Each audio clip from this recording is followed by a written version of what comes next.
welcome to the Global News and Equa Television International. Let's look at news making international headlines. Ukraine limits electricity usage after wave of Russian raids. Russia says Philippines should honor helicopter purchase deal. In search for stability, Malaysia to hold polls on November 19th. New Zealand farmers hit street to protest cow burp tax plan. And UK's Prime Minister on the edge as MP's role Interior Minister resigns. Authorities in Ukraine have announced limitations on electricity usage nationwide after a barrage of missile and drone attacks in recent days damaged power stations across the country. The restrictions announced on Thursday were the first of their kind since Russia's invasion in February.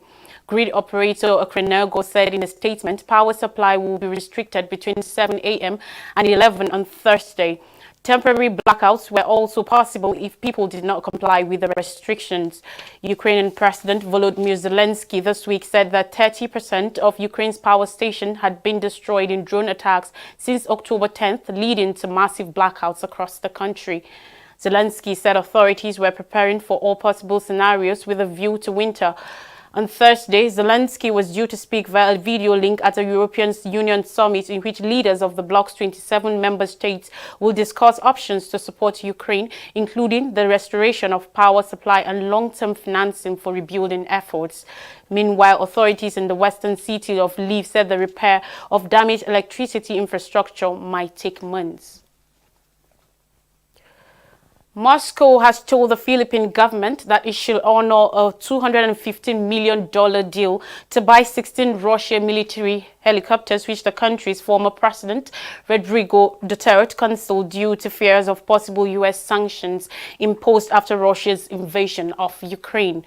Russian Ambassador Marat Pavlov said, according to reports in Manila on Wednesday night, that the Philippine government had not yet officially notified Moscow of its decision to cancel the purchase agreement, and a Russian company will continue to manufacture the Mi-17 helicopters that had been ordered. The Philippine government made an initial payment and Filipino helicopter pilots had undergone Russian training, the ambassador said, adding that one of the completed Mi-17s had been ready for delivery since June. The decision to cancel the contract was made due to concerns over possible Western sanctions, including possible restrictions that could slow the bank transfers of income that Filipino migrant workers send home from the United States and other Western countries.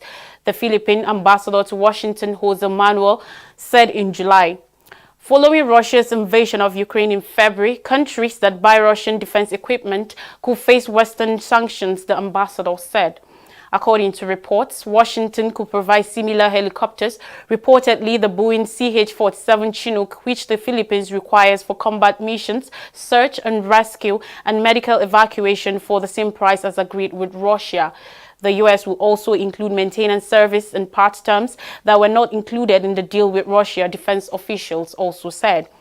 In March, the Philippines voted in favor of United Nations General Assembly resolution that demanded an immediate halt to Moscow's attack on Ukraine and the withdrawal of all Russian troops. Duterte has expressed concern over the global effects of the Russian invasion, but he did not personally condemn it when he was still president.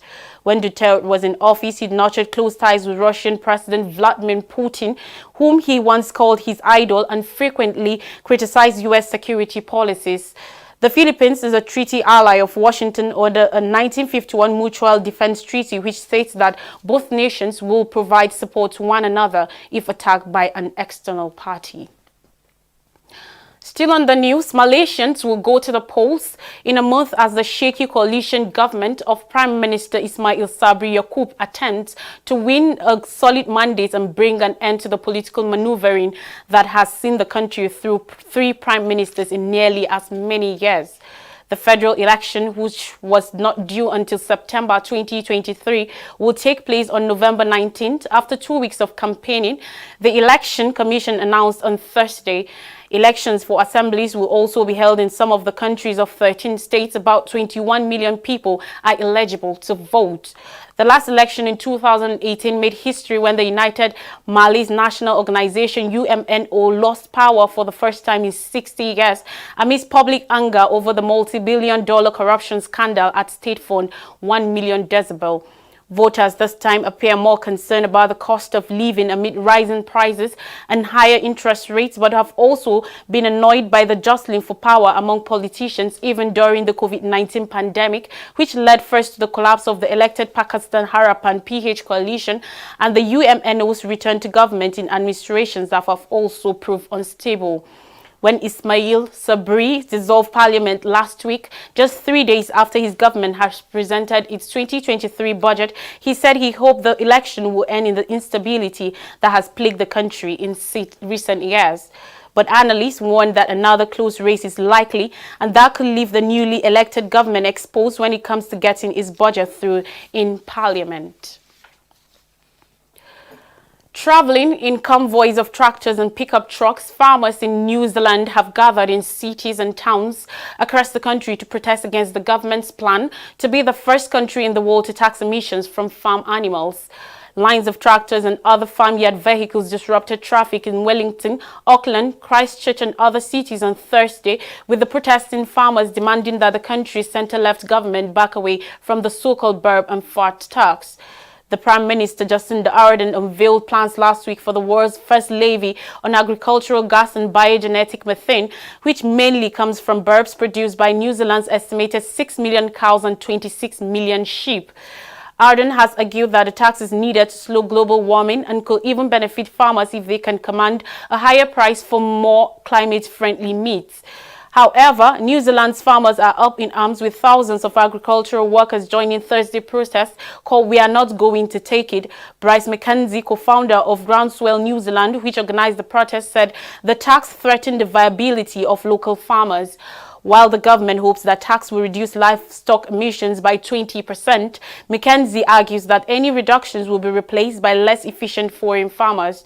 Methane is less abundant and does not linger as long in the atmosphere as carbon dioxide, but it is much more potent warming agent. Scientists believe methane is responsible for roughly 30% of the global rise in temperature, despite being a fraction of the greenhouse gas mix. Local farmer Mark Chandler said, according to reports, that New Zealand, the level of compliance related to the proposed livestock emission levy was punitive. There's a whole raft of things that are coming in that are just making life impossible, he said.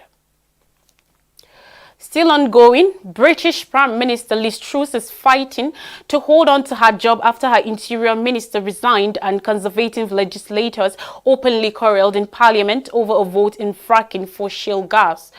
The departure of Suella Braverman on Wednesday over a technical breach of government rules means Truss has now lost two of her most senior ministers in less than a week, both replaced by politicians who had not backed her for the leadership. Braverman said she resigned after breaking rules by sending an official document from her personal email accounts. She used her resignation letter to lambast Truss, saying she had concerns about the direction of this government. Braverman is a popular figure on the Conservative Party's right wing and a champion of more restrictive immigration policies, who ran unsuccessfully for party leader, a contest won by Truss in early September. Braverman was replaced as Home Secretary, the minister responsible for immigration and law and order, by former Cabinet Minister Grant Shapps. He is a high-profile supporter of Rishi Sunak, the former Treasury chief defeated by Truss in the final round of the Conservative leadership role. More story says Russia, Iran deviant amidst United Nations strain over Ukraine drones.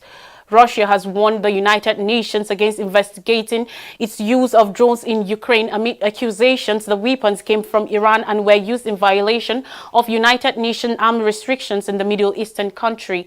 The United States, France and the United Kingdom called a closed-door Security Council meeting on the drones after an attack on Kyiv on Monday that killed at least 5 people and caused widespread damage to power stations and other civilian infrastructure. Ukraine says it